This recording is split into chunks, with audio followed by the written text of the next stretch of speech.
Puji nama Tuhan kita. Praise the Lord. Haleluya. Hanya Yesus yang terindah. Amin. Haleluya. Hanya Dia yang terindah. Nama yang mengagumkan. Tiada nama di atas nama lain selain nama Tuhan kita Yesus Kristus. Sebab hanya di dalam nama itu, maka Dia menyelamatkan mereka yang sudah Dia pilih sebelum dunia ada. Haleluya. Sebabnya di sini kita hanya meninggikan Yesus Kristus.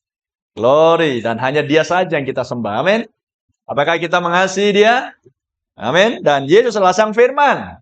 Yohanes 1 ayat 1 katakan pada mulanya adalah firman dan firman bersama-sama dengan Allah dan firman itulah Allah sendiri. Dan Allah itu dalam rupa manusia dan namanya adalah Yesus Kristus. Terpuji nama Tuhan. Selamat malam semuanya. Jadi saya berterima kasih dan bersyukur pada Tuhan atas pertolongannya yang sudah menibakan di tempat ini bersama dengan hamba-hambanya Tuhan di sini dari Salak dan bisa bertemu kembali dengan hambanya di tempat ini. Pak Pahan di sini bersama dengan Ibu dan juga bersama-sama dengan jemaat yang Tuhan kasihi. Dan perkenalkan, nama saya Itok Rumbayan.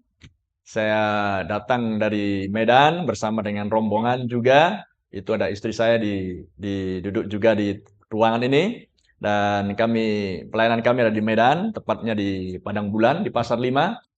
Dan oleh pertolongan Tuhan, kami bisa bertemu dengan gembala sidang di tempat ini dan bisa berbagi sedikit firman Tuhan. Itu sebabnya malam ini saya bisa berdiri di sini untuk bisa membagikan akan kasih Yesus kepada kita semuanya sebagai suatu umat yang Dia kasihi, sebagai suatu umat yang mengasihi Dia. Amin. Terpuji nama Tuhan dan Dialah Roh Kudus yang akan mengurapi kita semuanya. Baik saya yang berbicara, baik saudara-saudari semua yang mendengar, dan biarlah kita diurapi telinga rohani kita untuk mampu mendengar apa yang Roh katakan pada malam hari ini untuk membawa kita bisa berjalan lebih dekat lagi bersama dengan Sang Tuhan kita. Haleluya. Sebab hanya Dialah yang terindah, Dialah Sang bunga bakung dari lembah, Dialah mawar saron kita. Ada amin? Dialah Sang Merpati Roh Kudus, Dialah tiang api yang menuntun umatnya siang dan malam untuk sampai ke negeri perjanjian. Dialah sang malaikat yang gagah perkasa. Amin. Dialah segala-galanya. Oh, terpuji nama Tuhan kita. Haleluya. Dan sebelum saya akan membacakan nas kitab suci, saya ajak saudara untuk berdoa dan tundukkan kepala kita sejenak untuk menghampiri Tuhan yang adalah sang penulis dari firman-Nya sendiri.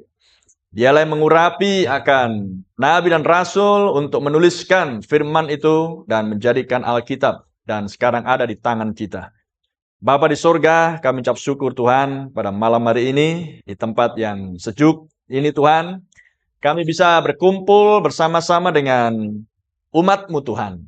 Hamba-hamba-Mu di sini terlebih bersama dengan gembala sidang di tempat ini Tuhan yang sudah berjerih lelah, yang sudah Engkau pakai menjadi instrumen di tangan-Mu Tuhan untuk menyampaikan Injil kebenaran sehingga ada jiwa-jiwa yang Kau berikan untuk ditanggung jawab ini, untuk diberi makan dengan makanan domba Tuhan, untuk dipimpin di dalam jalan kebenaran itu Tuhan, untuk dibawa untuk mengenal Kristus Tuhan, sampai mereka semuanya ada di dalam sebuah kesatuan ilahi, sebuah kesatuan surgawi Tuhan, sehingga tidak ada apapun yang bisa memisahkan mereka Tuhan. Apapun tantangan, apapun halangan, tidak ada yang bisa memisahkan karena darah-Mu yang menyucikan, Engkaulah yang menjadi kepala atas umat-Mu. Tuhan berkati pelayanan firman pada malam hari ini, biarlah Engkau Tuhan yang menjadi utama di dalam ibadah ini, dan Engkau yang berbicara melalui mulut hamba-Mu untuk menyatakan apa yang menjadi kehendak-Mu. Urapi kami semuanya, dan kiranya Engkau melayakkan dan menguduskan kami masing-masing oleh kuasa darah Sang Anak Domba Allah dari setiap pelanggaran dan kesalahan Tuhan, sehingga kami layak untuk menghadap tahta kasih karunia-Mu dan beroleh kasih karunia-Mu untuk menerima makanan firman, untuk menyehatkan tubuh rohani kami Tuhan, supaya layak dipersembahkan tubuh jasmani ini sebagai korban yang hidup bagi Engkau Tuhan. Terima kasih Bapa. Kami ucapkan syukur, kami berdoa dan mohonkan di dalam nama Tuhan Yesus yang mulia, terpujilah Engkau. Haleluya. Amin. Amin. Puji nama Tuhan. Haleluya. Selamat malam sekali lagi. Saudara-saudariku yang terkasih, Tuhan berkati hambanya di sini. Saya sangat diberkati bisa berjumpa dengan hambanya di sini melalui melalui hambanya juga Pak Harrison dan bisa berkenalan. Bagi saya itu hal yang baik karena bisa mendapatkan kawan baru. Ya kan, sesama hamba-hamba Tuhan yang bekerja di ladangnya, dan saya bisa melihat bagaimana buah pelayanannya. Tuhan berkati, sehingga Anda semuanya jiwa-jiwa di tempat ini adalah buah pelayanan hambanya di sini. Amin. Apakah jemaat mengasihi hambanya di sini? Ada amin? Maka saya percaya semua yang dikatakan, diajarkan, Anda akan hidupi, Anda akan manifestasikan di dalam kehidupanmu sehari-hari untuk memuliakan nama Tuhan sebagai orang-orang yang melayani Dia. Amin. Terpuji nama Tuhan. Saya undang saudara untuk membuka dan membaca nas kitab suci dari kitab Kisah Para Rasul.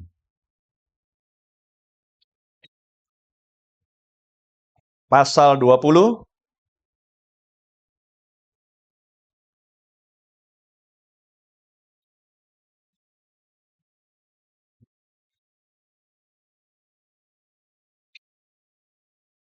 Saya akan baca dari ayat 26 sampai 31. Haleluya.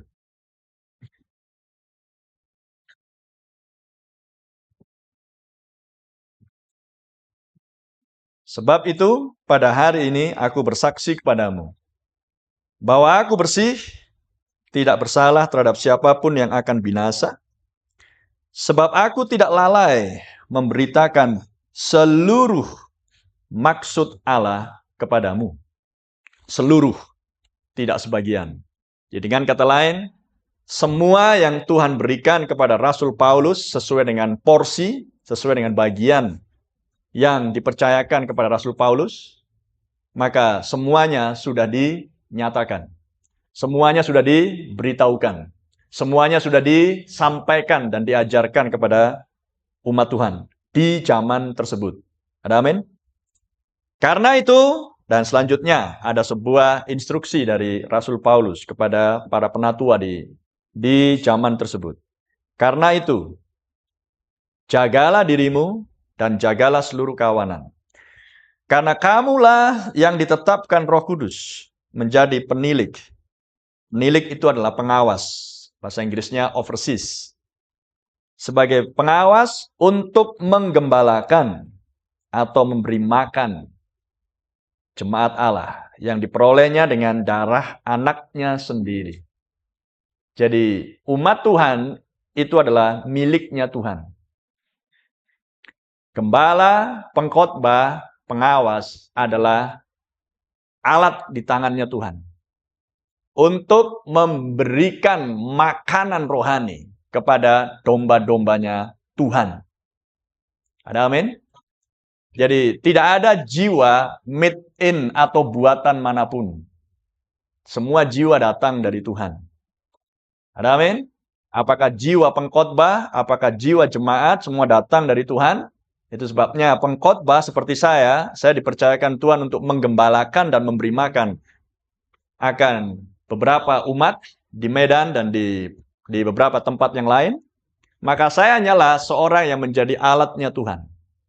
Jadi sebagai seorang yang menjadi alatnya Tuhan, kita ingin memastikan bahwa semua jiwa yang dipercayakan Tuhan memperoleh makanan rohani yang penuh untuk membuat tubuh rohani saudara-saudari berkenan dan layak untuk dipersembahkan bagi Sang Tuhan kita Yesus Kristus. Haleluya. Dan dikatakan di sini, di ayat 28, sesudah mereka memperoleh dan mendengar seluruh maksud yang disampaikan oleh Rasul Paulus, oleh urapan Roh Kudus, maka Rasul Paulus memberikan instruksi, jaga dirimu dan jaga seluruh kawanan. Kemudian di ayat 29, untuk apa instruksi ini datang? Ayat 29 diberitahukan apa yang akan terjadi dengan segera. Mengikuti pemberitaan firman. Aku tahu bahwa sesudah aku pergi, serigala-serigala yang ganas akan masuk ke tengah-tengah kamu dan tidak akan menyayangkan kawanan itu. Jadi untuk apa seluruh maksud diberitakan oleh Rasul Paulus kepada umat Tuhan? Adalah untuk menjadi perisai, perlindungan, melalui para pengawas, melalui para pengkhotbah. Karena tiba waktunya, iblis tidak akan tinggal diam. Iblis akan berusaha untuk mencabik-cabik dan mengkoyak-koyak dan membinasakan gerejanya Allah, umatnya Tuhan. Itulah sebabnya sebagai seorang gembala, sebagai seorang penjaga, sebagai seorang pengawas, dia harus diperlengkapi dengan segala perlengkapan senjata rohani Allah. Dan itu sebabnya Tuhan utus Rasul Paulus untuk mengajarkan semua yang dibutuhkan oleh para pengawas, gembala, pengkhotbah, supaya mereka akan mampu menjaga kawanan dombanya Tuhan dari serangan dan serbuan serigala-serigala ganas. Dan perhatikan ayat 30. Dari mana serigala-serigala ganas ini muncul? Bahkan dari antara kamu sendiri akan muncul beberapa orang yang dengan ajaran palsu mereka berusaha menarik murid-murid dari jalan yang benar dan supaya mengikut mereka. Jadi dari mana serigala-serigala ganas datang? Dari kalangan gereja sendiri. Ada amin? Dari kalangan gereja sendiri, bukan dari luar. Jadi untuk mengetahui musuh yang berusaha untuk mencabik-cabik dan membinasakan umat Tuhan, maka Anda harus waspada, dari kalangan sendiri mereka muncul. Dan kita akan lanjutkan oleh pertolongan Tuhan. Kiranya Tuhan berkati pembacaan firman-Nya. Silakan duduk. Haleluya.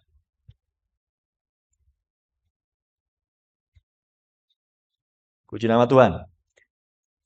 Jadi Rasul Paulus katakan, aku tidak lalai untuk tidak menyatakan atau memberitakan seluruh maksud Allah. Maksud Allah adalah firman-Nya. Amin.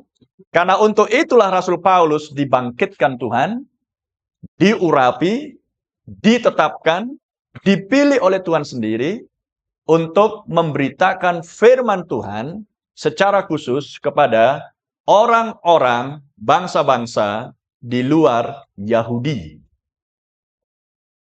Kalau saudara belum tahu ayatnya, Anda bisa membaca di ayat Galatia dan kitab Roma, tapi kita tidak akan membahas semuanya itu. Saya hanya memberitahukan kepada saudara dan saudari, supaya saudara-saudari mengerti bahwa pemberitaan firman di masa tersebut, sesudah Yesus bangkit dari antara orang mati dan naik ke surga, pemberitaan Injil dan firman di masa tersebut adalah untuk memberitakan bahwa Yesus adalah Mesias.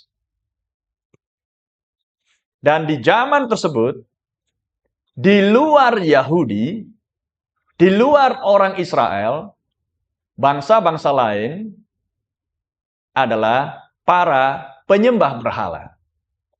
Atau Alkitab mengatakan, bangsa-bangsa yang tidak mengenal Allah. Atau dalam bahasa Inggrisnya disebut orang kafir. Paham? Jadi pemberitaan Injil di zaman para rasul dan gereja mula-mula adalah untuk memberitahukan kepada mereka bahwa Yesus adalah Mesias. Dan bahwa Yesus adalah Kristus, Mesias juga artinya, yang artinya adalah seorang yang diurapi. Dan bahwa Yesus adalah Tuhan Allah sendiri, pencipta langit dan bumi. Haleluya. Dan dia datang adalah untuk menyelamatkan umatnya. Nah, untuk itulah Rasul Paulus dikhususkan dari antara 11 rasul yang lain. Jumlah rasul adalah 12. Tapi Rasul Paulus dikhususkan untuk melayani, memberitakan firman, menyampaikan Injil khusus bagi bangsa-bangsa di luar Israel. Anda bisa membaca itu di Kisah Rasul 13 ayat 44 sampai 48, Anda akan temukan di sana. Karena Tuhan sendiri yang memilih Rasul Paulus. dan dikonfirmasi, ditegaskan, diakui oleh rasul-rasul yang lain. Sehingga ada jabat tangan antara Petrus, Yakobus, dan Paulus. Dan mereka tahu bahwa kami, Petrus, Yakobus, dan yang lainnya, adalah rasul bagi Yahudi, tetapi engkau, Paulus, adalah rasul bagi non-Yahudi. Atau yang disebut dengan bangsa-bangsa yang tidak mengenal Allah, atau yang disebut dengan bangsa kafir. Dan itu berlangsung di awal mula. Dan dituliskan semuanya di kitab Kisah Para Rasul. Tapi pada hakikatnya, penulisan kata kitab Kisah Para Rasul itu kurang tepat. Seolah-olah itu adalah kisah hidup Rasul. Betul kan? Yang benar adalah kitab tindakan Roh Kudus di dalam gerejanya. Karena mereka yang dipenuhi Roh Kudus bukan hanya para rasul, tapi juga orang-orang kudus, jemaat Tuhan. Dan pemberitaan Injil, yaitu memberitakan bahwa Yesus adalah Mesias, dialah Tuhan, dan seterusnya, itu sudah berlangsung selama 2000 tahun. Dari semenjak Roh Kudus turun di loteng di Yerusalem, di Kisah Rasul pasal 2, dan kemudian tampil Paulus, dan kemudian Paulus pergi ke Yunani, ke Asia Kecil, dan lain sebagainya, ke Eropa. Maka dari sejak itu, bangsa-bangsa di luar Israel mulai mendengar Injil, ada amin? Dan gereja-gereja mulai bermunculan di wilayah-wilayah tersebut, sampailah itu ke Asia, sampailah ke Indonesia. Bisa paham? Jadi dengan kata lain, sebagian besar bangsa-bangsa, negara-negara di luar Israel, selama 2000 tahun lamanya, haleluya, pada prinsipnya sudah mendengar dan tahu bahwa Yesus adalah Mesias. Bisa paham? Jadi dengan kata lain, nama Yesus yang adalah Tuhan dan Kristus, apakah dia dipercaya, apakah dia diterima, apakah dia menjadi bahan perdebatan, itu bukan persoalan. Yang jelas, nama Yesus yang adalah Mesias sudah diberitakan ke seluruh dunia, termasuk ke negara kita. Saya nggak tahu tahun berapa Bapak masuk ke wilayah Pak ini. 2012. Saya rasa sebelum 2012 ini masih hutan dulu. Ya kan? Bahkan mungkin sebagian orang-orang di sini bahkan belum pernah mendengar Injil pada waktu itu. Mungkin Pak Harrison sudah tahu sejarah Injil masuk ke suku Pak atau wilayah Dairi di sini. Kalau nggak salah di Tanah Batak itu masuk sekitar tahun 40-an, 50-an dan lain sebagainya. Itu masih Protestan pada waktu itu. Pentakosta masuk sekitar tahun 50-an di wilayah Tanah Batak.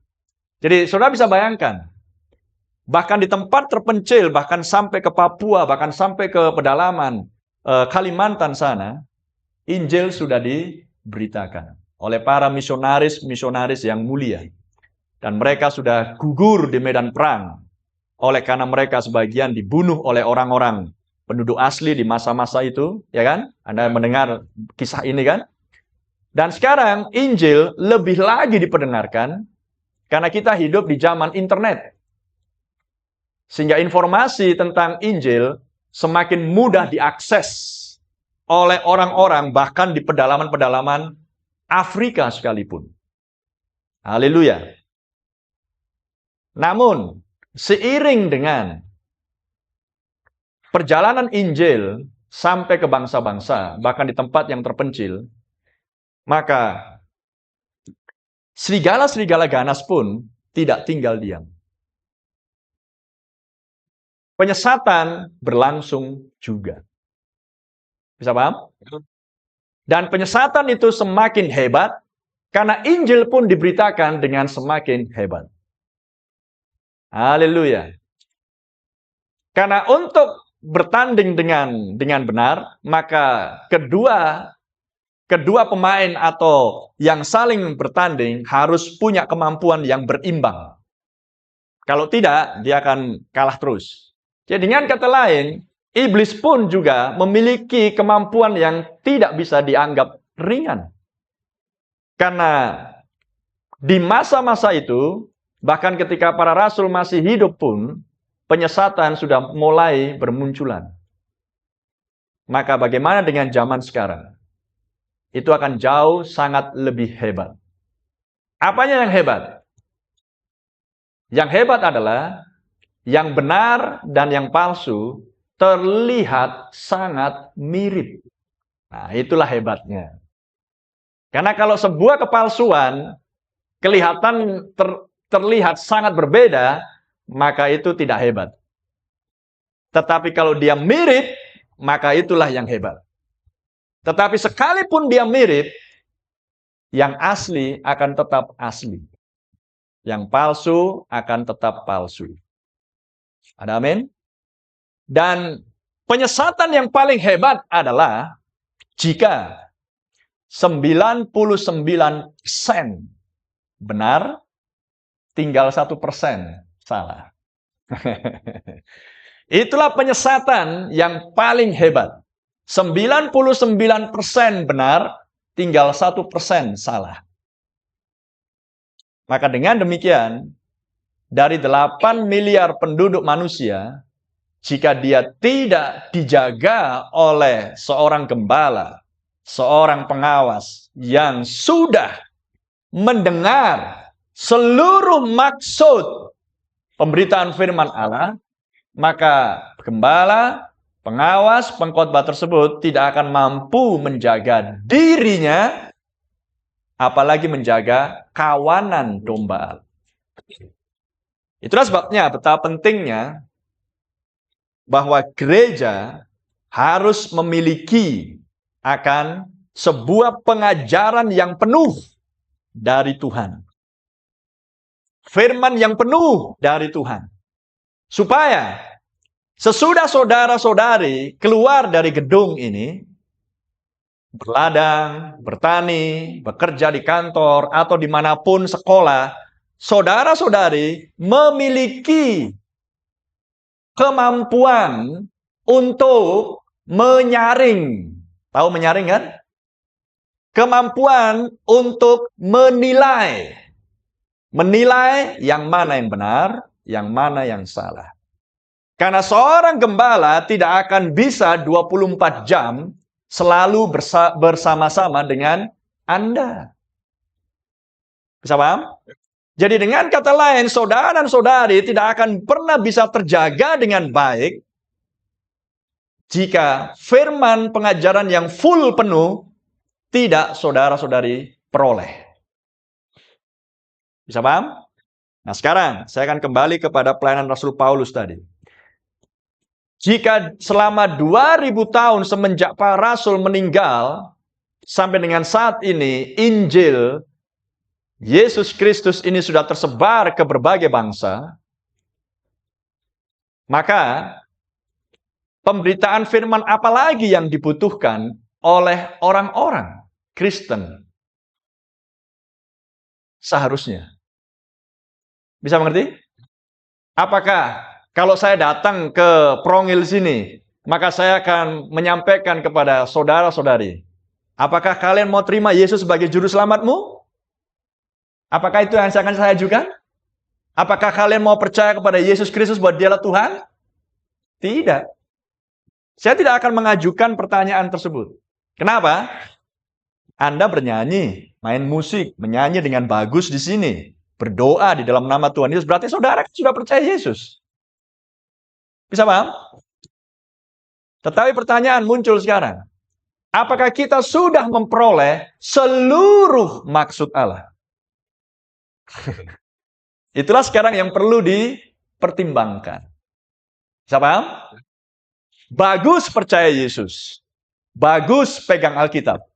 Bagus berdoa kepada Yesus. Bagus membaca Alkitab. Tapi apa bagusnya kalau kita tidak mengerti isinya? Karena di dalam seluruh Alkitab ini mengandung maksud Allah. Amin. Maksud dan tujuan, dan itulah firman Allah untuk dihidupi, untuk saya mau pakai bahasa Indonesia yang sederhana. Untuk ditunjukkan kepada dunia.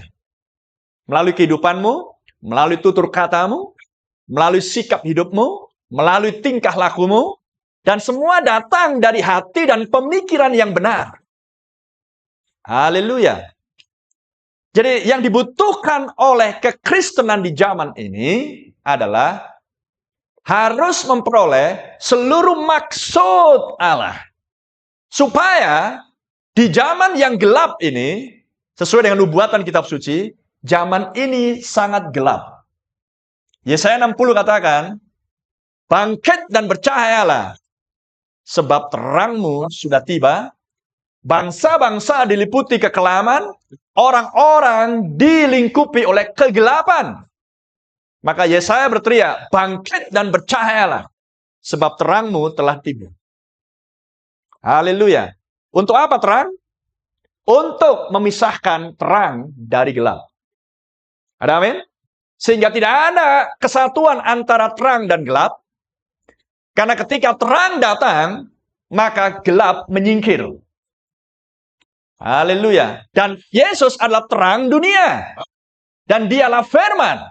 Maka jika ada firman yang penuh dinyatakan di zaman ini, maka kegelapan akan menyingkir jauh. Jadi pada prinsipnya, terang itu datang untuk menyatu. Terang itu datang untuk mau bersekutu atau berfellowship. Tapi masalahnya, si gelap tak mau. Betul kan? Si gelapnya nggak mau. Apa buktinya nggak mau? Menyingkir dia. Bisa paham? Jadi firman yang penuh itu adalah janji Tuhan di akhir zaman, dan itulah terang yang dijanjikan. Haleluya. Supaya apa? Itu akan menerangi mata hati rohanimu dan memberikan pengertian yang terang akan Injil Yesus Kristus, supaya hidupmu diubahkan untuk menjadi serupa kembali dengan Sang Anak, yaitu Yesus Kristus. Hidupmu diubahkan, tidak lagi ulat pengganggu, ulat hama, perusak. Tidak lagi kepompong, rupanya buruk, tapi menjadi kupu-kupu. Bisa paham? Kupu-kupu datang dari ulat dan menjadi kepompong, baru kemudian kupu-kupu. Amin? Dan kupu-kupu selalu terlihat indah. Tapi kupu-kupu dan ulat adalah dua jenis makhluk spesies yang berbeda. Itu hanya menunjukkan kepada kita bahwa kita dulunya hidup di dalam kegelapan, sekalipun Injil sudah diberitakan, tetapi banyak orang, Yesus katakan, sekalipun terang sudah dinyatakan, tetapi orang lebih suka tinggal di dalam kegelapan. Glory. Dan dulunya kita lah ulat, tetapi jika terang itu datang dan mata rohani kita diterangi, maka kita akan menjadi kupu-kupu. Itulah yang disebut dengan kamu menjadi ciptaan yang baru, kamu menjadi manusia yang baru, kamu sudah dilahirkan kembali. Hidupmu tidak lagi sama dengan yang kemarin. Karena seseorang yang dilahirkan kembali, dia dipenuhi dengan Roh Kudus. Dan Roh Kudus adalah Roh Allah sendiri. Dan Roh Allah adalah Roh kebenaran. Dan dia akan memimpin kamu ke dalam seluruh kebenaran. Haleluya. Seluruh kebenaran adalah dari Kejadian sampai Wahyu. Itulah seluruh kebenaran. Terpuji nama Tuhan. Untuk menguji apakah seseorang punya Roh Kudus atau tidak, mudah. Tinggal dilihat saja. Hidupmu yang sekarang, bandingkan hidupmu yang kemarin. Ada nggak perubahan? Perubahan yang baik tentunya. Perubahan kepada sebuah kemajuan. Karena jika seseorang memiliki Roh Kudus, dia tidak akan undur lagi, dia tidak akan jalan di tempat, tapi dia akan terus berjalan maju. Lihat Israel, ketika mereka dikeluarkan dari kegelapan perbudakan di Mesir, maka sesudah mereka keluar, maka tiang api turun, memimpin mereka. Ada amin? Maju atau mundur? Maju. Maju atau jalan di tempat? maju menuju ke negeri perjanjian. Itulah Roh Kudus. Haleluya. Maka sebagai orang Kristen pun, semenjak saudara-saudari percaya Yesus Kristus sebagai juru selamat dan Tuhanmu, maka harus terlihat kemajuan pengertian akan firman dari Kejadian sampai Wahyu. Tidak boleh berhenti hanya soal pertobatan saja. Tidak boleh berhenti hanya soal berkat-berkat saja. Tidak boleh berhenti hanya nikmat ibadah di dalam gereja. Tidak cukup hanya dengan itu. Karena itu belum seluruh kebenaran. Itu belum seluruh maksud Allah. Haleluya. Karena di dalam Alkitab tersimpan rahasia misteri. Dan kepada Rasul Paulus dipercayakan misteri atau rahasia Kristus. Dan rahasia Kristus yang dipercayakan kepada Rasul Paulus, maka bagi dia tidak lagi rahasia. Ada amin? Rahasia atau misteri artinya adalah sesuatu yang sebelumnya tersembunyi. Sesuatu yang sebelumnya tidak diketahui. Tetapi kemudian dibukakan. Ada amin? Maka tidak lagi rahasia. Mari kita baca di Efesus. Efesus, saya akan carikan.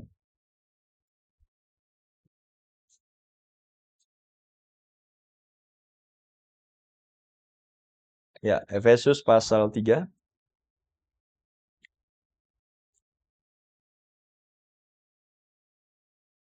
Ayat 1 mulai. Itulah sebabnya aku, Paulus, orang yang dipenjarakan karena Kristus Yesus, untuk kamu orang-orang yang tidak mengenal Allah. Lihat, untuk siapa Rasul Paulus menjadi seorang tawanan Kristus? Untuk orang-orang yang tidak mengenal Allah. Orang-orang bangsa kafir. Siapa mereka? Non-Israel. Bisa paham?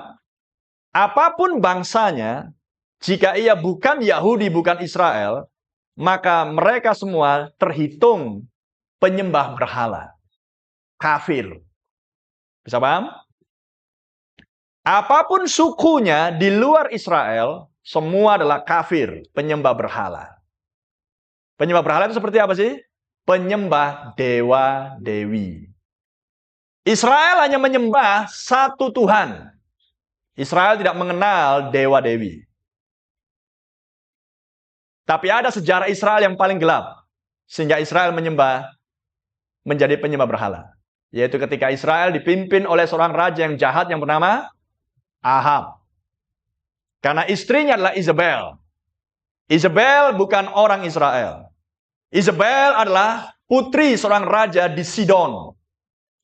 Dan dia adalah penyembah dewa matahari Baal dan dewi bulan Asitoret. Itulah sebabnya ketika Ahab memerintah Israel di Samaria, dia mengambil istri Isabel, maka dibuatlah 2 kuil. Yang satu di Dan, yang satu di Efraim. Maka Tuhan murka atas Israel. Karena melalui istrinya itu membawa Israel menjadi penyembah berhala seperti bangsa-bangsa lain. Di zaman itu adalah seperti bangsa Amalek, seperti bangsa Het, seperti bangsa Amori, dan seterusnya, dan seterusnya. Bisa paham?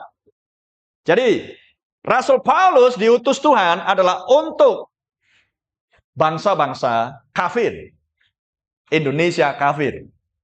Australia kafir. Semua yang di luar Israel kafir. Bisa paham?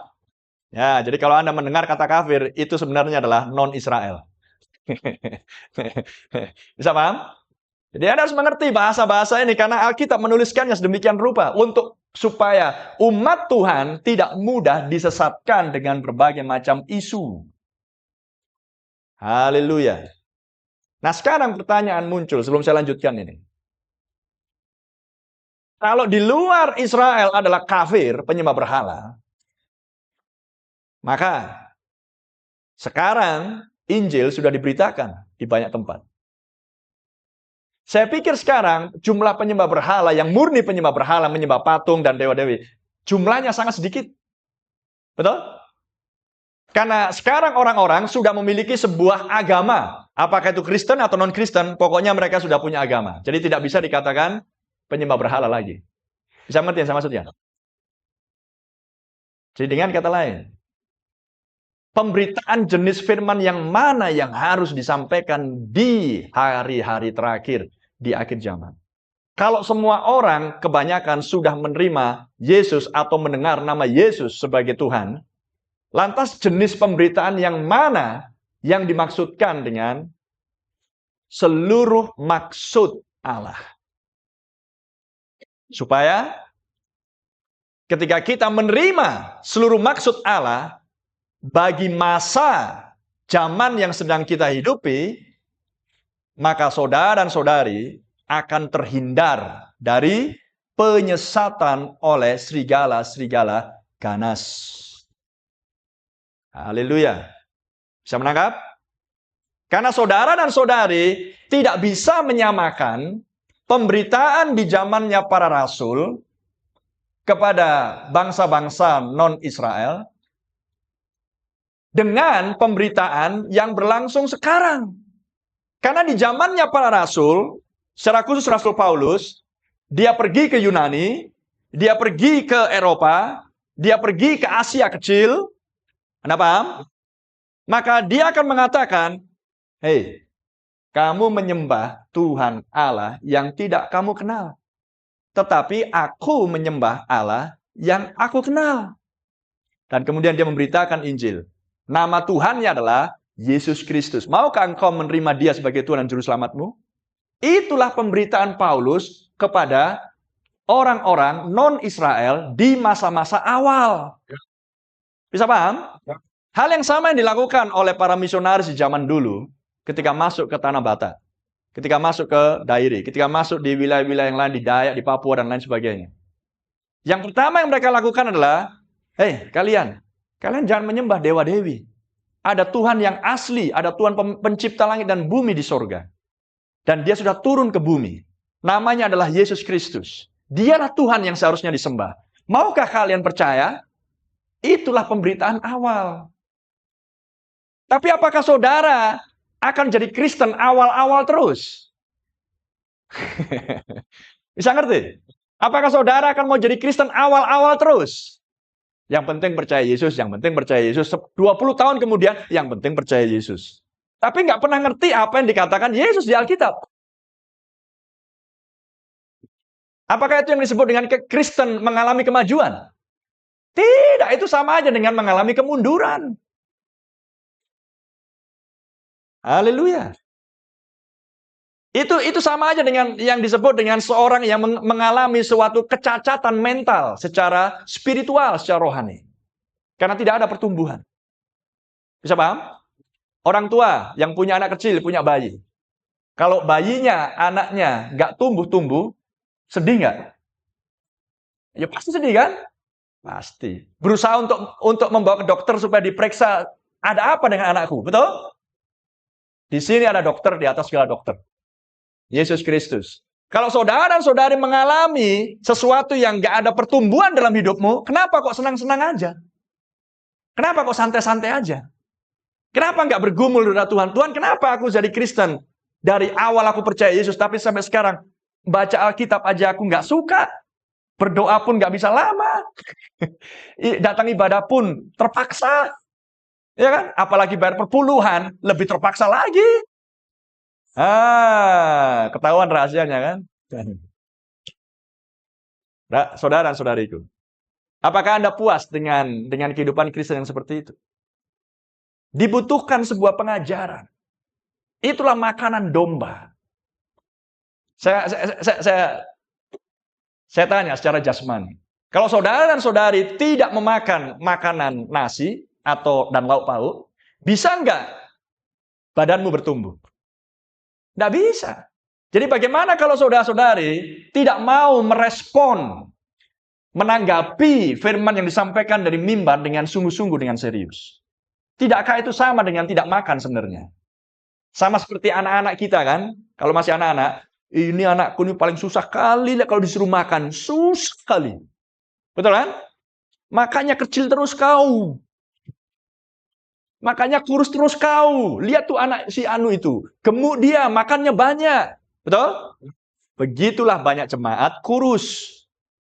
Makanannya udah banyak, tapi susah makan. Nah, kalau memang susah makan karena cacingan, ada obatnya. Cacingan spiritual, obatnya lah firman Tuhan. Saudara harus bergumul, Tuhan kenapa aku nggak bertumbuh? Kenapa dari tahun ke tahun aku tidak punya pengertian yang bertambah-tambah tentang firman? Tolong Tuhan. Inilah zamannya. Ketika Tuhan mulai melawat dan memperhatikan umatnya. Karena dia sudah melihat selama 2000 tahun. Serigala-serigala ganas ini sudah mencabik-cabik gereja. Sehingga gereja mengalami perpecahan di mana-mana. Dan perpecahan itu yang menjadi korban adalah domba. Saya ambil contoh. Anda mendengar negara Myanmar. Lagi perang sekarang kan? Anda mendengar Thailand dan Kamboja. Lagi perang kan? Anda mendengar Rusia, Ukraina lagi perang kan? Anda mendengar Israel, Iran lagi perang kan? Siapa korbannya? Rakyat. Betul? Yang paling jadi korban itu rakyat. Bisa paham? Jadi kalau saudara-saudari melihat perpecahan berlangsung di gereja, tidakkah itu karena perang berlangsung? Perang rohani dalam hal ini. Perang pendapat, perang mimbar, perang persoalan pribadi, suka nggak suka, perang pengajaran, perang doktrin, betul? Perang siapa yang lebih hebat, siapa yang kurang, dan siapa yang jadi korban? Jemaat. Haleluya. Dan Tuhan di sini bukan ingin menghentikan perang. Tuhan akan biarkan yang perang tetap perang. Saudara tahu itu? Di mana ayatnya saya pakai ayat ini? Anda lihat pada waktu Yesus datang di bumi. Terjadi perang antara Farisi dan Saduki. Betul? Ya. Yang satu percaya kebangkitan, yang satu nggak percaya kebangkitan. Maka mereka terus saling adu argumentasi. Berdebat, perang, saling serobot-menyerobot jemaat dan lain sebagainya. Kan gitu kan? Di dunia politik juga terjadi perang di masa itu. Antara Pilatus dan Herodes. Jadi ketika Yesus datang, dia bukan mau menjadi seperti PBB. Ayo kumpul damai, kita jangan perang lagi. Yesus bukan PBB. Yesus bukan juru damai. Apa yang dilakukan oleh Tuhan Yesus? Aku datang untuk membawa pemisahan. Dia datang untuk memanggil milik kepunyaannya. Maka dari antara Saduki diambillah Saulus. Betul? Dari antara Farisi dan Saduki yang lainnya, dari Farisi diambil Saulus, dari Saduki diambil yang lain, Petrus, Yohanes, dan lain sebagainya. Dia memisahkan umatnya supaya tidak terlibat di dalam peperangan tersebut. Haleluya. Apakah kalau Tuhan lakukan itu di zaman ketika dia di bumi melakukan hal itu, apakah sekarang dia akan lakukan yang lain? Dia tetap akan melakukan yang sama. Ibrani 13 ayat 8 berkata, Yesus sama, Kristus sama, kemarin, hari ini, dan selamanya. Haleluya. Jadi, pemberitaan misteri rahasia Kristus supaya seluruh maksud Allah itu diberitakan adalah untuk maksud pemisahan antara gandum dan lalang. Pemisahan antara terang dan gelap. Bisa paham? Pemisahan antara orang benar dan orang fasik. Haleluya. Supaya orang benar terpelihara dan terjaga di bawah perlindungan Roh Kudus yang diam di dalam orang-orang manusia-manusia pemberita firman yang diurapi untuk menjaga kawanan domba. Tetapi yang lain, mereka sudah menjadi bagian dari orang-orang yang dicabik-cabik oleh serigala-serigala ganas melalui ajaran-ajaran mereka yang menyesatkan. Haleluya. Ya, sekarang saya baca di Efesus 3 lagi. Jadi Rasul Paulus adalah rasul untuk orang-orang non-Israel, penyembah berhala. Ayat 2. Memang kamu telah mendengar tentang tugas penyelenggaraan kasih karunia Allah yang dipercayakan kepadaku karena kamu. Yaitu bagaimana rahasianya dinyatakan kepadaku dengan wahyu seperti yang telah kutulis di atas dengan singkat. Apabila kamu membacanya, kamu dapat mengetahui daripadanya pengertianku akan rahasia Kristus atau misteri Kristus. Bisa paham? Jadi, kepada Rasul Paulus dipercayakan penyingkapan misteri atau rahasia Kristus. Rahasia yang mana ini? Rahasia yang dahulu tidak diberitahukan kepada anak-anak manusia yang dimaksudkan adalah para nabi. Bisa paham? Ya. Saya ambil contoh. Ketika Daud ditolak dan kemudian dia meninggalkan Yerusalem menjadi seorang pelarian, dia adalah seorang raja yang ditolak. Betul? Tetapi Daud tidak tahu bahwa apa yang sedang dia jalani pada masa itu adalah sebuah profetik atau nubuatan. Di mana sang raja, yaitu Yesus kelak nanti, tampil di bumi, dia pun ditolak. Bisa paham? Karena Alkitab katakan, dia datang kepada milik kepunyaannya, tapi milik kepunyaannya menolak dia. Bahkan Yesus disalibkan. Jadi kehidupan Daud adalah sebuah gambaran apa yang akan terjadi kelak pada pelayanan Tuhan Yesus Kristus. Jadi dengan kata lain, Daud pun tidak tahu bahwa hidupnya adalah sebuah rahasia misteri Kristus. Bisa paham? Ketika Musa marah terhadap orang-orang Israel karena mereka terus menggerutu dan sungut-sungut dan kemudian minta air, maka Musa pun memukul batu karang itu sampai 2 kali. Padahal sekali cukup. Tapi saking emosinya 2 kali. Kenapa mesti 2 kali? Untuk memperlihatkan bahwa Yesus harus disalibkan. Itulah gambarannya. Tapi apakah Musa tahu bahwa apa yang dia lakukan? Nanti Mesias tampil, dia akan disalib. Apakah Musa tahu? Tidak. Itulah rahasia. Bisa mengerti? Dan sekarang rahasia Kristus itu dinyatakan kepada Rasul Paulus. Dan kemudian Rasul Paulus memberitakan seluruh maksud Allah di zaman tersebut. Ada amin? Tapi ingat, Rasul Paulus juga adalah penulis perjanjian baru. Dan pada faktanya, dialah yang paling banyak menulis di dalam surat-suratnya. Dan kemudian dikumpulkan semuanya menjadi perjanjian baru. Mayoritas adalah tulisan Rasul Paulus. Dan di dalam tulisan Rasul Paulus pun ternyata mengandung misteri Kristus, rahasia Kristus. Ada amin? Jadi, rahasia Kristus yang dituliskan oleh Rasul Paulus inilah yang harus dibukakan di akhir zaman. Pada waktu dia hidup, rahasia sebagian misteri yang ada di perjanjian lama dibukakan kepada Paulus. Bisa paham? Dan dia tuliskan dan dia khotbahkan. Itulah yang dimaksudkan dengan Paulus tadi di Kisah Rasul 20. Aku tidak lalai untuk memberitakan seluruh maksud. Amin. Tapi di dalam tulisan Paulus sendiri, selama dia di penjara, ada bagian-bagian yang mengandung rahasia. Tapi yang tidak akan dibukakan di zaman Paulus.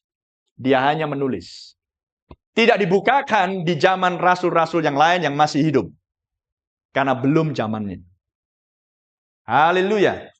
Saya ambil contoh. Efesus 5. Rahasia yang dituliskan oleh Rasul Paulus terkait hubungan suami istri. Tetapi di ayat 32 bukan sekedar suami istri jasmani, tetapi ayat 32 katakan, rahasia ini besar, tetapi yang aku maksudkan ialah hubungan Kristus dan jemaat. Jadi kalau itu dikatakan rahasia, berarti harus ada penerangan yang lebih lanjut akan tulisan ini. Bisa mengerti? Terpuji nama Tuhan. Kemudian ada rahasia lain yang dituliskan oleh Rasul Paulus. Kalau saya nggak salah ingat, di 2 Korintus 5. Saya coba cari. Tentang rumah kediaman yang tidak bisa binasa.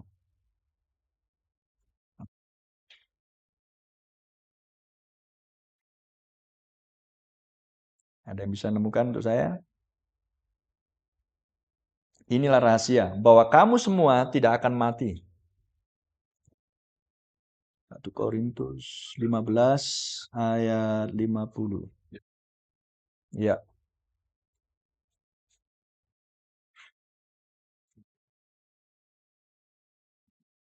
Di situ ditulis rahasia. Ya, ayat 51. Sesungguhnya aku menyatakan kepadamu suatu rahasia. Kita tidak akan mati semuanya, tetapi kita semuanya akan diubah. Ingat, kepada Rasul Paulus, misteri rahasia Kristus sudah disingkapkan dan dia sampaikan untuk orang-orang kudus di zaman tersebut. Tidak sedikit pun yang disisakan.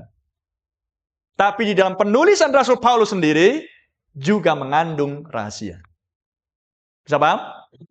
Jadi, siapa yang akan menjelaskannya?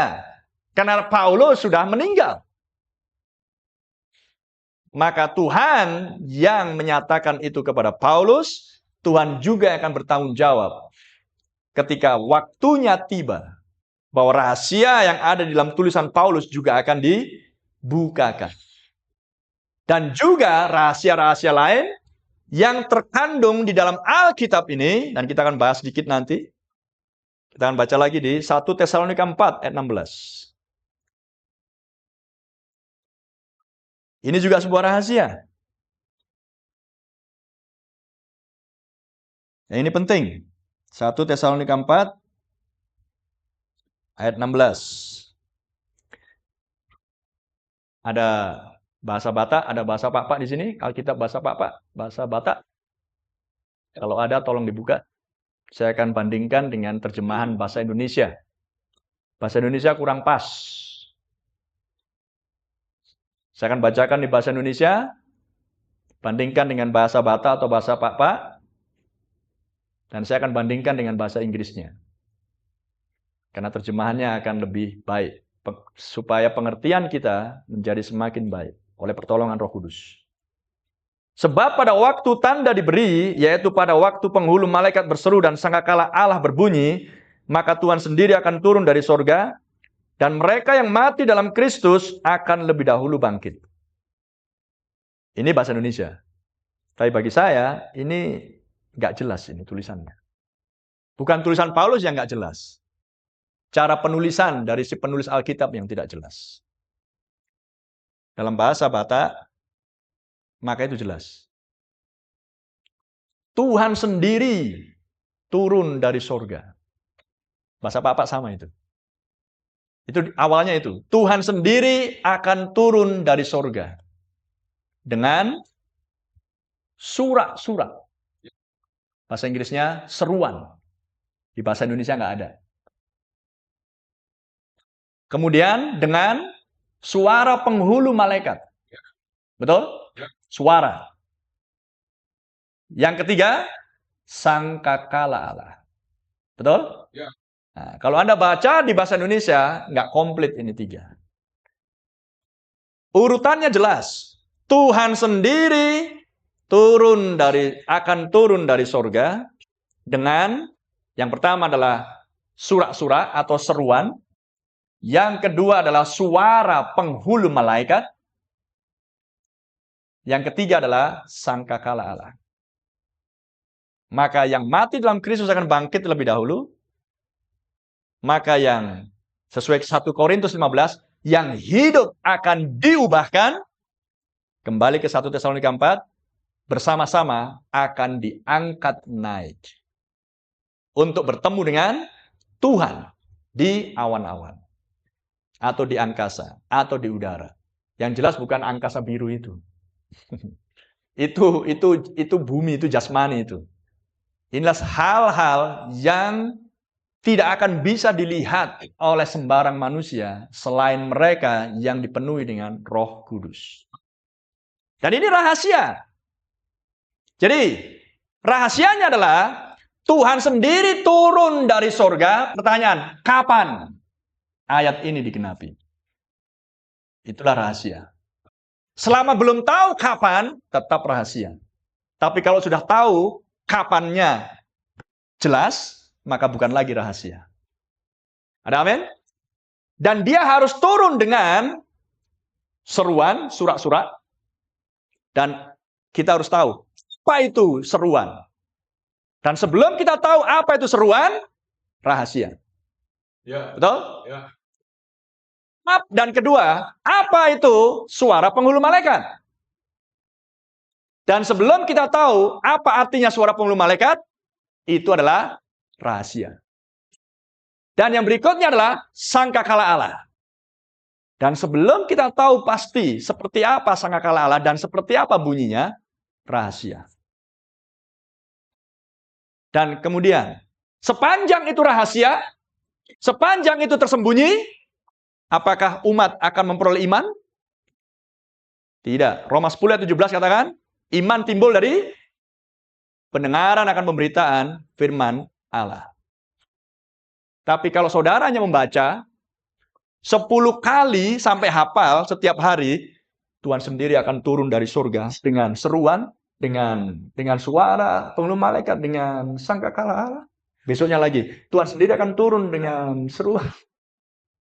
Nggak ada iman di situ. Harus ada yang menerangkan seperti apa turunnya Tuhan, kapan Tuhan turun,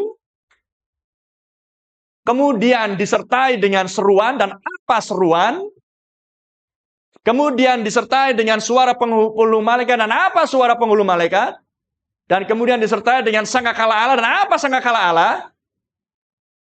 Dan kalau semuanya itu dijelaskan dengan jelas dan diajarkan dengan jelas, itulah yang dimaksudkan di zaman ini. Seluruh maksud Allah. Maka iman timbul. Ada amin? Dan Yesus katakan menjadi genap dalam hidup kita. Imanmu yang menyelamatkanmu. Haleluya.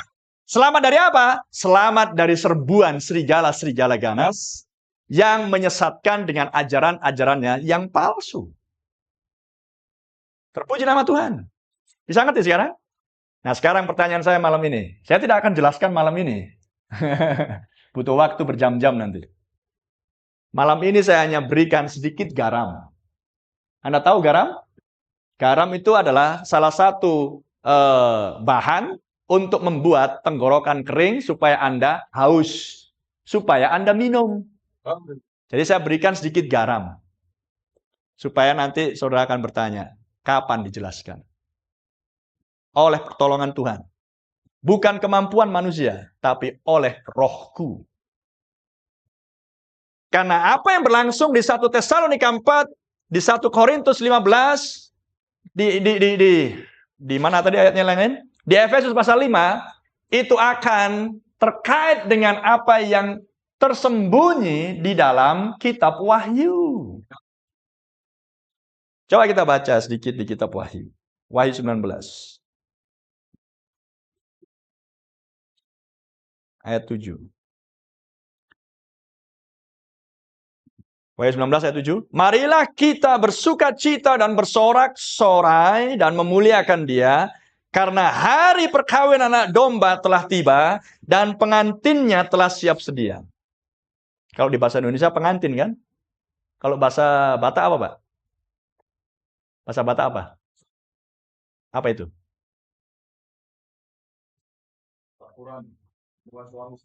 Suami istri kan? Ya. Bahasa Inggris, istri. Jadi bukan sekedar pengantin. Istri. Jadi kalau disebutkan istri anak domba di sini, kemana Anda kaitkan ayat ini? Efesus 5 tadi. Rahasia ini besar, yang kumaksudkan adalah hubungan Kristus dan jemaat. Kristus yang adalah kepala dan gereja adalah tubuhnya. Jadi Rasul Paulus menyebut itu sebagai kepala dan tubuh, Kristus dan gereja. Rasul Yohanes di Pulau Patmos di dalam kitab Wahyu menyebutnya sebagai istri anak domba. Jadi siapa istrinya gereja? Anak domba. Siapa anak domba? Yesus Kristus. Dan kalau dialah Yesus Kristus adalah Tuhan, maka dia harus turun dari sorga ke bumi. Ke siapa? Istri. Haleluya. Supaya genap Wahyu 19, perkawinan anak domba telah tiba. Pertanyaan sekarang, kapan anak domba turun? Makanya Rasul Paulus menuliskan dalam bentuk tulisan rahasia. Tuhan sendiri akan turun dari surga dengan seruan suara sangkakala. Dan kalau hal-hal ini nggak dijelaskan, adakah iman? Lukas 18 ayat 8 mengatakan, kita baca.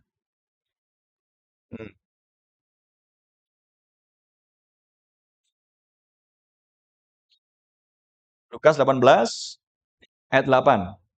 Aku berkata kepadamu, ia akan segera membenarkan mereka, akan tetapi jika anak manusia itu datang, adakah ia mendapati iman di bumi?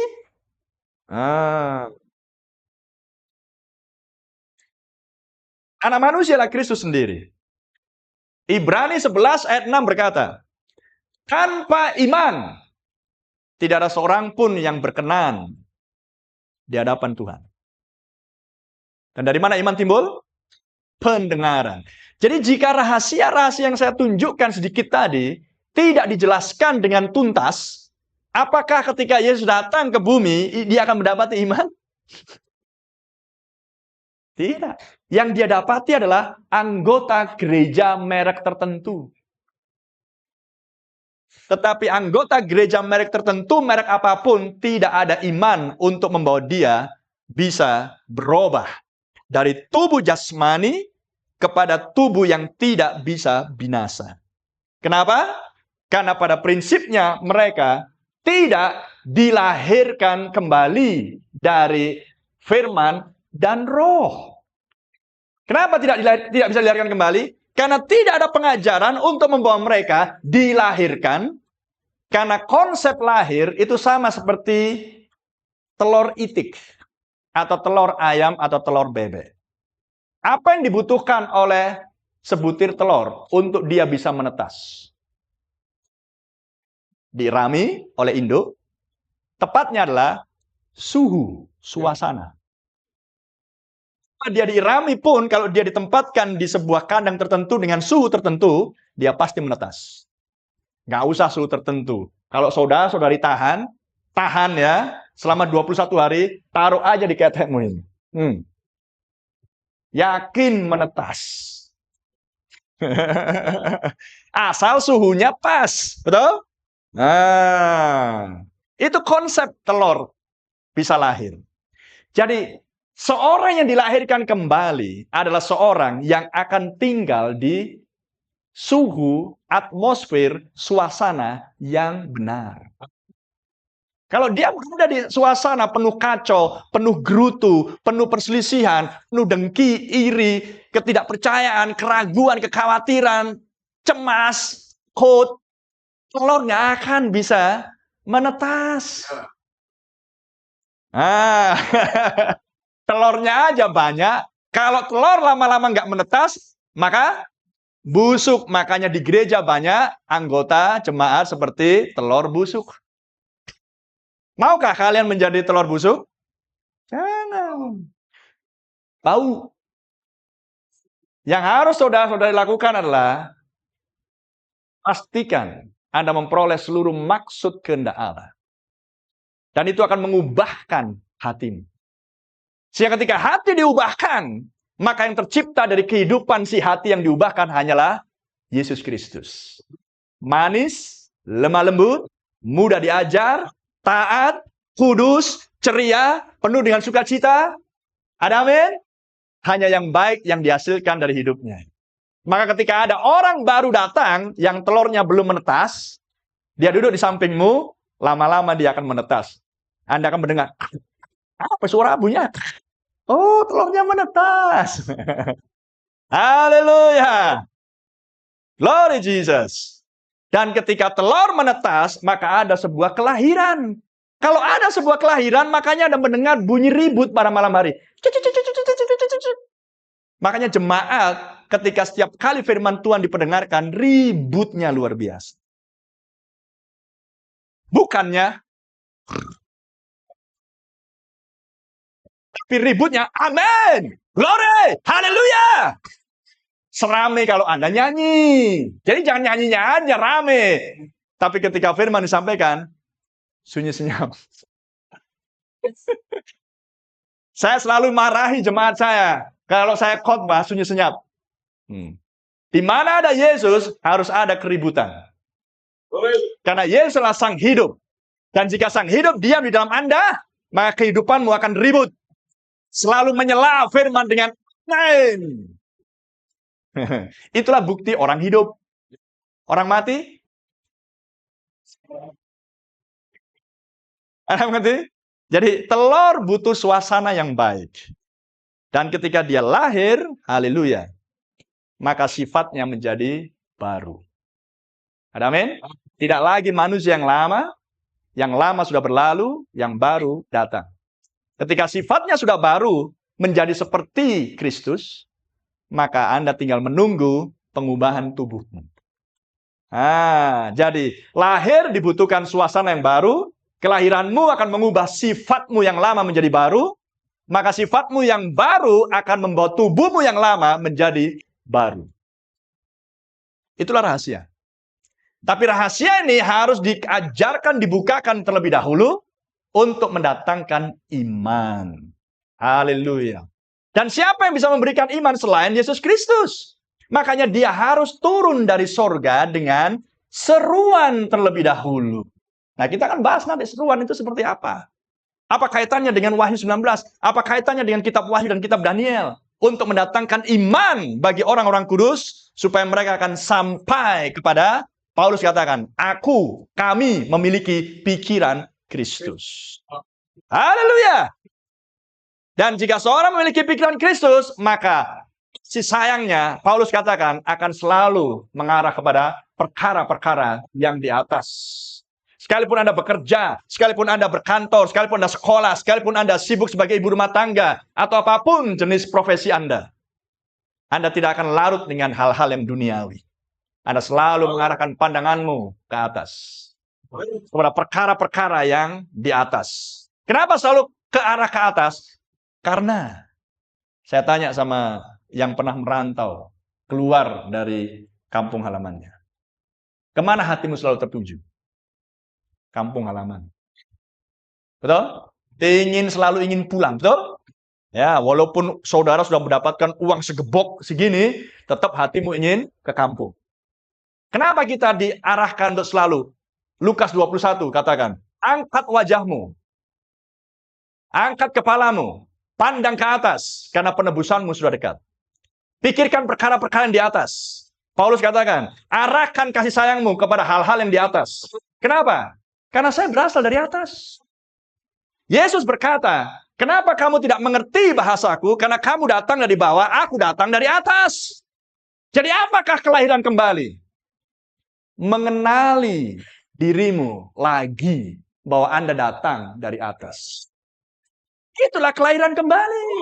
Bukan sekedar dulu merokok, sekarang nggak merokok. Dulu jahat, sekarang orang baik. Itu bukan lahir baru. Non-Kristen pun banyak yang seperti itu. Tetapi mereka yang tidak punya Roh Kudus tidak akan pernah mengenal dan memiliki persekutuan dengan Bapa dan Anak. Haleluya. Mereka tidak akan pernah mengerti bahasa firman Tuhan. Tapi anak mengerti bahasa Bapaknya. Karena dia datang dari Bapa yang dari atas. Dan kita akan kembali ke atas lagi. Makanya kita rindu untuk selalu memandang hal-hal perkara yang di atas. Jadi rahasia ini besar. Jadi seluruh maksud kehendak Allah di akhir zaman adalah apa yang dituliskan di Alkitab, baik yang ditulis oleh Rasul Paulus, baik yang dituliskan oleh rasul-rasul yang lain, baik yang tertulis di kitab Wahyu, baik yang dituliskan di kitab Daniel. Kita baca di Daniel untuk mengakhiri.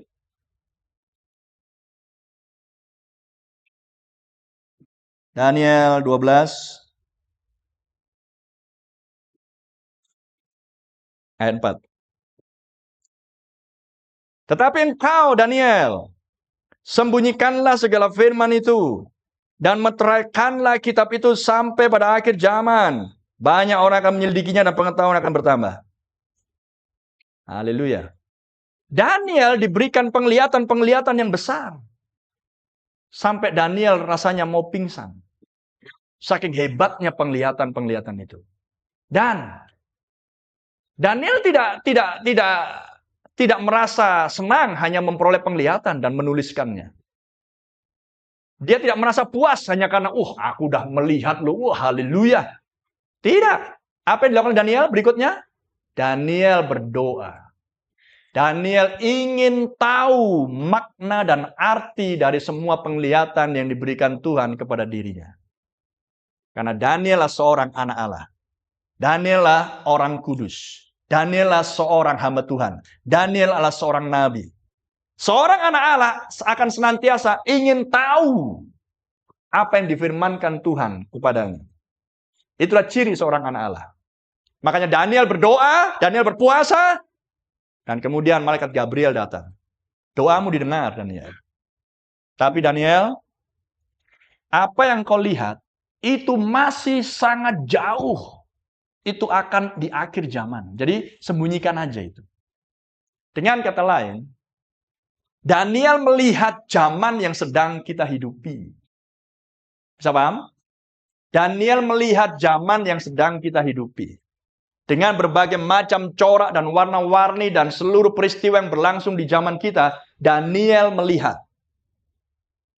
Jadi, kalau kepada Daniel di masa dia itu, di perjanjian lama, ketika dia di pembuangan di Babel, diberitahukan oleh Gabriel, ini artinya Daniel, ini maksudnya Daniel, ini maknanya Daniel, tidak akan mendatangkan iman bagi Daniel.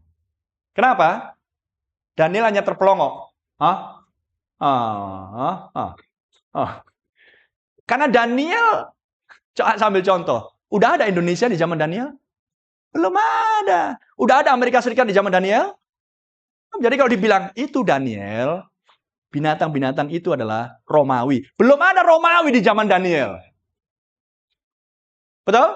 Sedangkan binatang yang keempat yang dilihat Daniel adalah kekaisaran Romawi. Jadi untuk apa dikasih tahu kalau belum waktunya? Itulah rahasia. Tapi apakah rahasia tetap tertutup sebagai rahasia dan tidak dibuka selama-lamanya? Itu bukan Tuhan. Tuhan yang menyembunyikan, yang menyuruh. Tuhan yang membuat itu rahasia. Tuhan juga yang akan membuka di waktu, di masa, di zaman yang sudah Tuhan tetapkan. Dan itu akan diberitahukan kepada umatnya supaya iman timbul. Supaya iman timbul dan Alkitab katakan imanmu mengalahkan si jahat, mengalahkan dunia ini. Sehingga Anda tidak lagi menjadi seperti orang dunia. Tapi kalau rahasia tetap tersembunyi, makanya banyak orang Kristen, apapun mereknya, hidupnya tetap seperti orang dunia. Ya. Memang nggak merokok lagi, memang. Sebagian banyak masih, ya kan? Tapi lihat cara ngomongnya, lihat candanya. Nggak ada beda sama sama orang dunia. Lihat kalau dia lagi emosi. Lihat kata-kata dia kalau keluar. Ya. Udah tahu Bapak ini. Ya kan? Apakah itu Kristen? Apakah itu Kristen? Enggak. Itu Kristen anggota gereja, ya, tapi bukan anggota tubuh Kristus. Karena 1 Korintus 12 ayat 13 mengatakan, oleh satu roh, kamu semua masing-masing dibaptis ke dalam satu tubuh.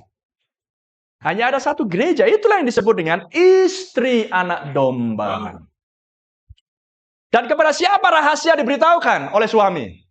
Istri. Gampang kan? Jadi, pembukaan rahasia ini akan membuat saudara dan saudari mengenali bahwa dirimu adalah bagian dari yang disebut sebagai istri anak domba. Glory. Amin. Jadi itulah manfaat dari pembukaan rahasia firman. Anda ingin berubah? Anda ingin dipenuhi Roh Kudus? Maka Anda harus meminta seperti Daniel. Haleluya. Bahkan Yohanes pun, walaupun dia menulis kitab Wahyu, sampai hari ini, tepatnya adalah sebelum firman dibukakan dengan jelas. Rasul Yohanes pun pada saat menulis, dia pun hanya menulis dia. Karena dia hanya melihat penglihatan. Tapi kalau ditanya di zaman itu, Rasul, tahu yang kamu tulis? Kenapa enggak? Karena apa yang dia tuliskan adalah tentang akhir zaman. Rasul Yohanes di Pulau Patmos pada waktu menulis kitab Wahyu, dia melihat Israel menjadi sebuah negara. Tapi dia hanya melihat gini, negara. Karena di dalam diri Yohanes yang dia tahu Israel bukan negara. Israel adalah sebuah kerajaan. Bisa paham? Tapi dia melihat negara, gimana ini? Renungkan hal itu. Karena dia melihat bendera sudut 6 bintang Daud. bisa mengerti yang saya maksudnya?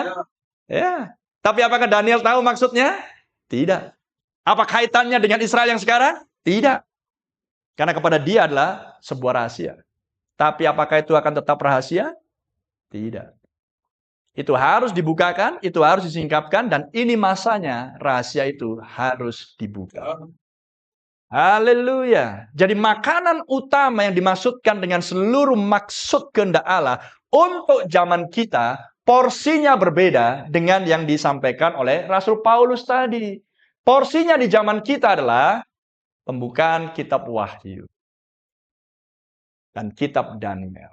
Dan itu harus menjadi jelas dan sangat jelas, karena kedua kitab inilah yang paling misteri dari semua kitab yang lain yang ada di Alkitab. Mengerti? Dan itu harus menjadi jelas untuk apa? Mendatangkan iman.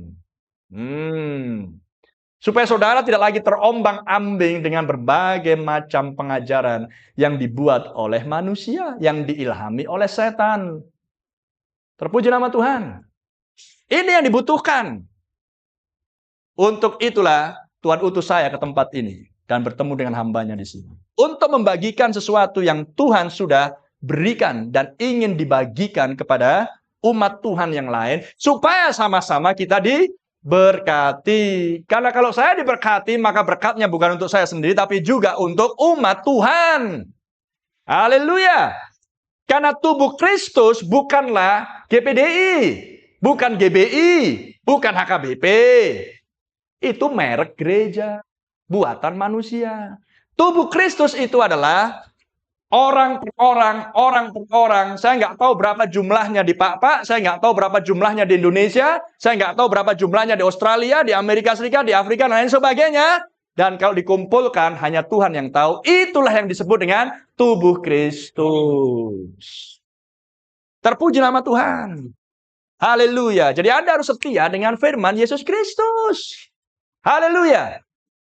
Tapi Kristen sekarang setia bahkan rela mati untuk merek gereja. Bodoh. Ngerti saya maksudnya? Itulah sebuah kebodohan. Kenapa? Karena buta rohaninya, tidak melihat kebenaran yang dibukakan karena tidak diajarkan. Sehingga menghasilkan sebuah fanatisme merek gereja. Haleluya. Kepada siapa ibu di tempat ini setia secara jasmani? Ya kan? Kepada siapa ibu di sini setia secara jasmani? Suami ya. Kalau kita lah istri anak domba, kepada siapa saya harus setia? Yesus Kristus. Tuhan berkati Anda semua. Saya serahkan pada hambanya. Haleluya, sampai dipertemukan kita di waktu yang lain jika Tuhan mengendaki, dan puji Tuhan. Saya ingin memberkati juga saudara-saudari dengan sebuah nyanyian, walaupun nyanyiannya mungkin agak kata-katanya agak asing dan belum pernah dengar, tapi nikmati saja. Karena semua lirik yang ada di dalam lagu itu adalah memuliakan nama Tuhan. Judulnya adalah Yesus Penghibur Jiwaku. Jadi malam hari ini biarlah firman yang disampaikan ini menghibur hati dan jiwa saudara-saudari. Haleluya. Karena kemanapun Tuhan pimpin kita ingin menjadi berkat. Amin. Saya minta anak muda ini, Marigana Baban dan istri saya untuk menyanyikan. Terima kasih, Pak. Puji nama Tuhan. Judulnya adalah Penghibur Jiwaku. Oke, setelah ini saya serahkan pada hambanya. Ini aja, Pak. Iya, satu aja. Kalau saya nggak pandai nyanyi. Tuhan berkati Anda semuanya. Halo.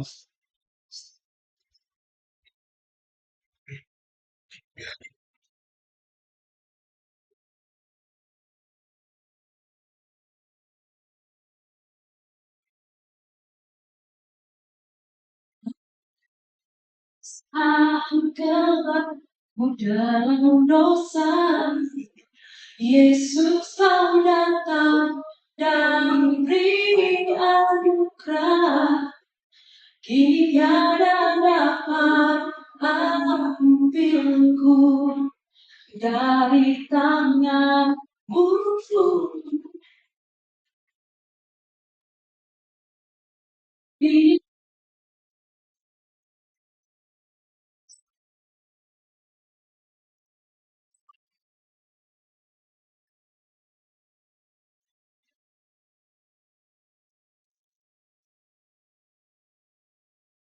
Yesus jalan,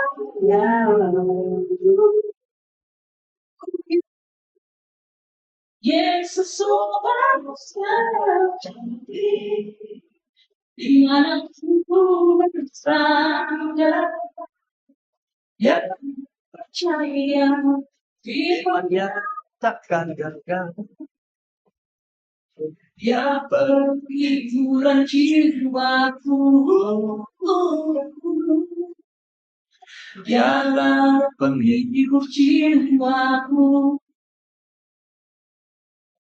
Kadang ku lelah dan bisa maju. Oh Yesus, Engkau yang kuat. Meski dicoba, Kau beri sahabatku.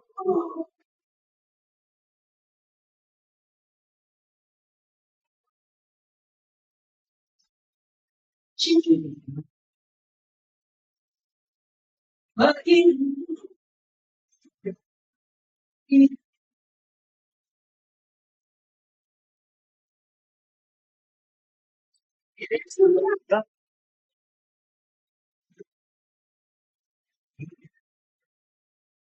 Yesus sejati di mana ku sadar ya percaya firman akan gagal.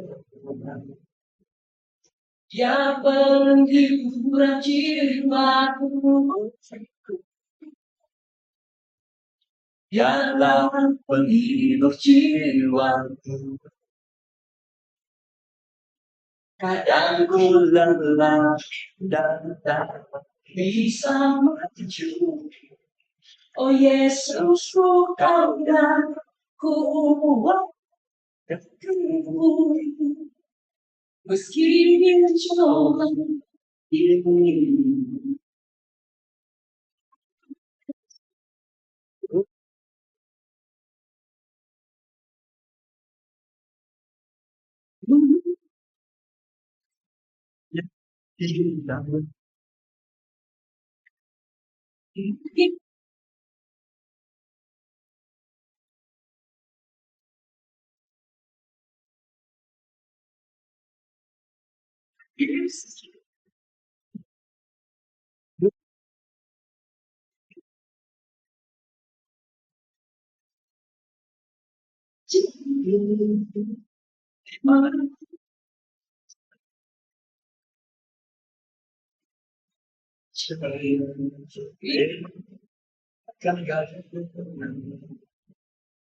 Tiada hiburan jiwaku,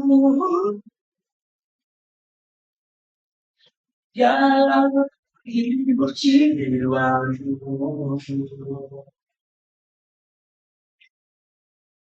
Pakai sesuatu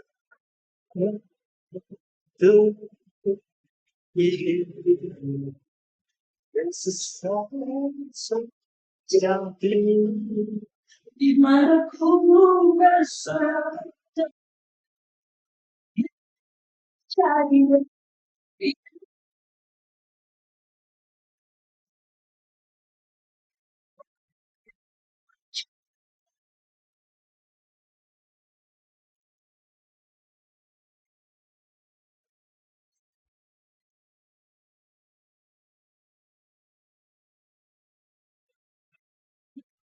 cinta yang menghibur cinta. Haleluya.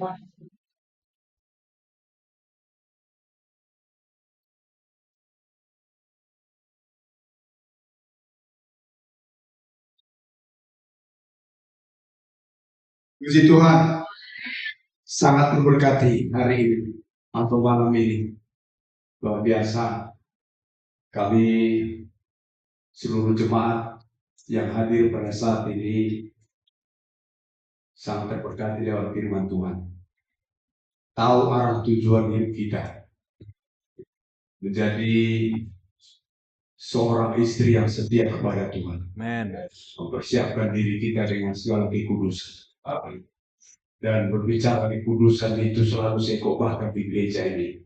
Tapi sama seperti yang dibilang Bapak tadi, banyak telur-telur yang tak terpecahkan.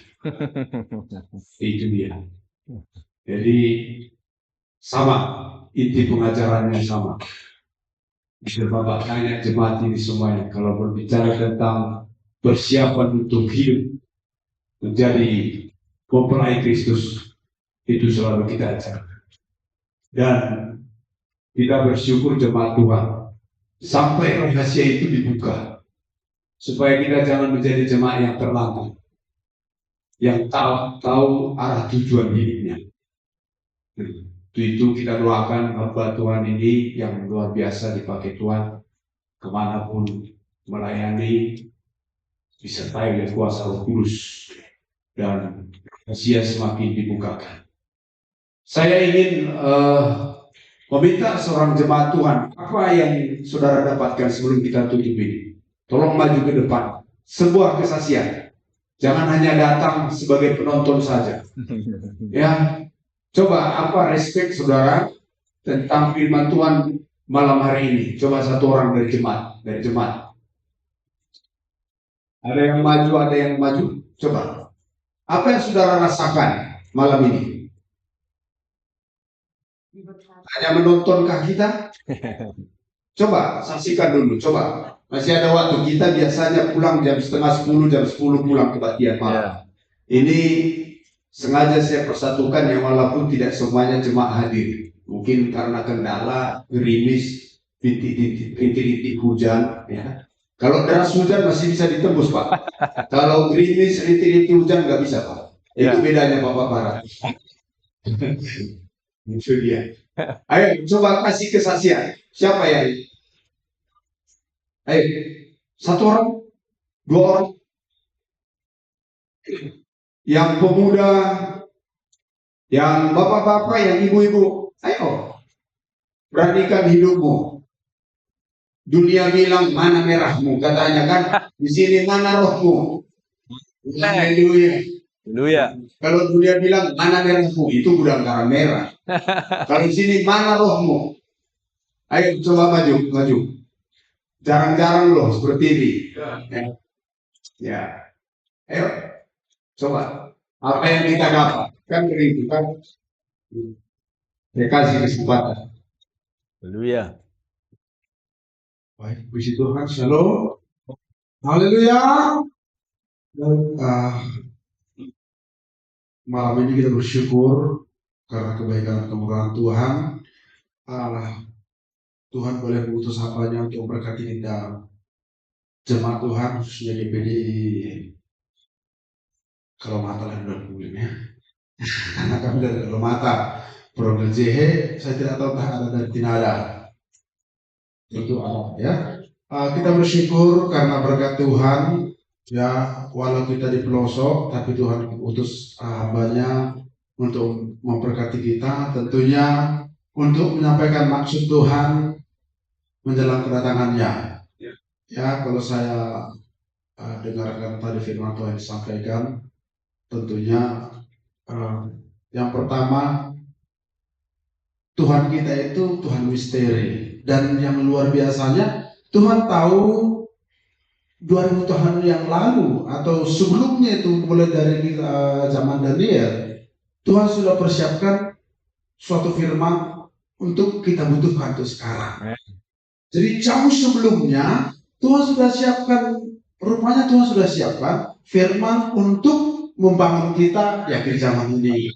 Nah, itu satu yang luar biasa yang saya kagum dari Tuhan. Yang kedua, tadi yang banyak menyampaikan khususnya kitab Wahyu mengenai Yohanes, bahwasanya ketika Tuhan menyampaikan atau memberikan suatu penglihatan kepada Yohanes, saya juga gimana ya, bagaimana ya sikap Yohanes ketika melihat penglihatan itu.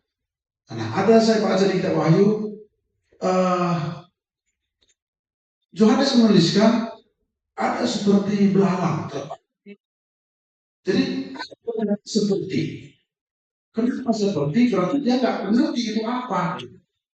Saya kira apa itu pesawat ya? Karena kalau dilihat kan, jodoh belum pesawat. Jadi dia lah, ini kayak belalang deh. Rupanya itu mungkin pesawat. Nah, dulu belum ada pesawat, sekarang baru ada. Jadi, berarti itulah maksud rahasia yang disampaikan hari ini. Yohanes juga kenal dia dengan pesawat, baik pesawat terbang, helikopter atau pesawat terbang, dia nggak pernah lihat. Jadi dibilanglah, yang dia tahu belalang. Dalam tempur yang dia tahu, tapi ya belalang lah. Nah, seperti belalang. Oh, berarti pesawat. Jadi jauh sebelumnya Tuhan sudah tunjukkan kepada mereka bahwa bahkan ada terbang. Besi bisa terbang. Nah, itu heran dia. Nah, sekarang kita nikmati, dan rahasia itu kita nikmati sekarang. Dan yang berikutnya yang saya dapatkan, Tuhan kirim hambanya ke sini untuk mempersiapkan kita menjadi mempelainya Tuhan. Kalau dikatakan hamba yang tadi bukan mempelai, karena kalau mempelai sepertinya status istri lebih dekat dengan mempelai. Kalau mempelai masih belum sah, karena masih mau nikah. Udah kedua mempelai, kalau belum didekati belum sah, tapi istri sudah pasti sah. Nah, semua rahasia disampaikan kepada, semua rahasia istri pasti, ya suami pasti menyampaikan isi hatinya kepada istri. Tidak ada tersembunyi. Berarti Tuhan itu ketika kita jadikan diri kita jadi istrinya, semua rahasia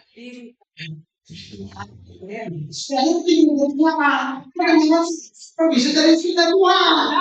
Nah, ini rahasia lagi kan? Nah, saya lihat kan sampaikan, aku nggak takia, aku saja mau itu rupanya kita sampaikan puji Tuhan. Tapi yang saya bisa tangkap juga, salah satu untuk bisa menjadi istri Tuhan, karena ketika pernikahan aku memberikan kepadamu seorang penolong yang sepadan. Oh, sepadan. Suami istri itu harus Sepadan. Berarti sepadan, kalau Tuhan itu kudus, kita harus jadi kudus. Nah, dalam hati saya katakan, haruslah kamu seperti Bapamu sempurna. Intinya sempurna juga Tuhannya. Nah, untuk menjadi sempurna inilah Tuhan mengutus hamba-Nya ke sini. Supaya kita boleh memperlengkapi diri kita untuk bisa sempurna seperti Bapa kita sempurna. Nah, puji Tuhan. Haleluya. Nah, itulah 3 poin yang saya dapatkan ya, penyampaian firman Tuhan pada hari ini, yang boleh memberkati dalam bangun saya pribadi lewat kedatangan hamba-Nya. Dan saya rindu juga firman Tuhan ini boleh berkelanjutan. Itu kita saya, jadi tidak tahu juga waktu gembala. Kita tetap pada penggembalaan. Itu dia. Oke, saya kira itu dari saya. Kami dari jemaat GPDI Kampung Mata, Provinsi Julu. Nah, Tuhan Yesus berkati kita semuanya. Shalom. Ya, tadi minta dibukakan belalang itu. Itu bisa mengarah kepada peperangan yang sedang terjadi. Dan peperangan itu bisa sepertinya Gog dan Magog. Karena dikatakan di situ di Wahyu pasal 9, dari asap itu keluar belalang-belalang katanya. Itu kalau menurut dulu saya pelajari, itu sebuah peluru-peluru yang terjadinya peperangan dunia, perang Harmagedon, perang kalau sekarang disebut adalah perang dunia ketiga, tapi dalam Alkitab itu perang Gog dan Magog, dan perang besar terjadi di dunia ini. Jadi dari asap itu katanya keluar seperti belalang-belalang di kitab Wahyu. Jadi saya berhasil kalau keliru kita perbaiki. Saya kira jangan-jangan ini mengarah kepada perang dunia yang akan terjadi di dunia ini, yaitu perang Gog dan Magog yang akan terjadi menghancurkan seluruh siasat-siasat baik segi-segi politik yang akan terjadi. Tapi intinya kita persiapkan saja tubuh kita menjadi tubuh Kristus. Tak peduli kita yang perang-perang itu. Yang jelas ya, hati kita semakin menjadi seperti hati seorang istri terhadap Kristus Yesus. Terima kasih. Ada lagi yang berani? Ayo. Ada lagi? Ibu Cibromo, apa yang didapatkan? Ya. Ini sebagai kontak hati kita terhadap firman itu, ya kan? Kita datang ibadah, apa yang menyentuh hati kita? Kalau datang kosong pulang kosong, itu tong kosong namanya. Nyari dunia, kan begitu. Tong kosong akhirnya omong kosong, begitu kan? Jadi harus ada dampak. Ada lagi? Puji Tuhan, tidak ada lagi. Ya, mungkin mereka setengah paham atau sudah paham atau lebih paham. Kira-kira begitu. Tuhan Yesus berkati Bapak Ibu semuanya, dan kita semangat terus. Api Roh Kudus menyala terus dalam hidup kita. Biarlah rahasia itu semakin dibukakan. Karena seperti Bapak Ibu bilang tadi, dari sana satu itu tubuh Kristus. Jangan-jangan dari gereja ini juga sedikit. Enggak semua. Ya kan begitu Pak. Dari sana dijadikan menjadi satu tubuh Kristus. Mudah-mudahan kalau orang seberang bilang insya Allah. Ya. Keselamatan nggak boleh mudah-mudahan. Perjalanan mudah-mudahan. Kalau orang undang kita lagi ke pesta, besok datang Pak pesta ya, insya Allah. Itu mudah-mudahan, karena itu berbicara janji kepada manusia. Kalau janji pada Tuhan boleh, pasti. Lalu Tuhan berkati. Demi berlangsungnya acara ini, Bapak Ibu, mari saja kita bangkit. Kita doa.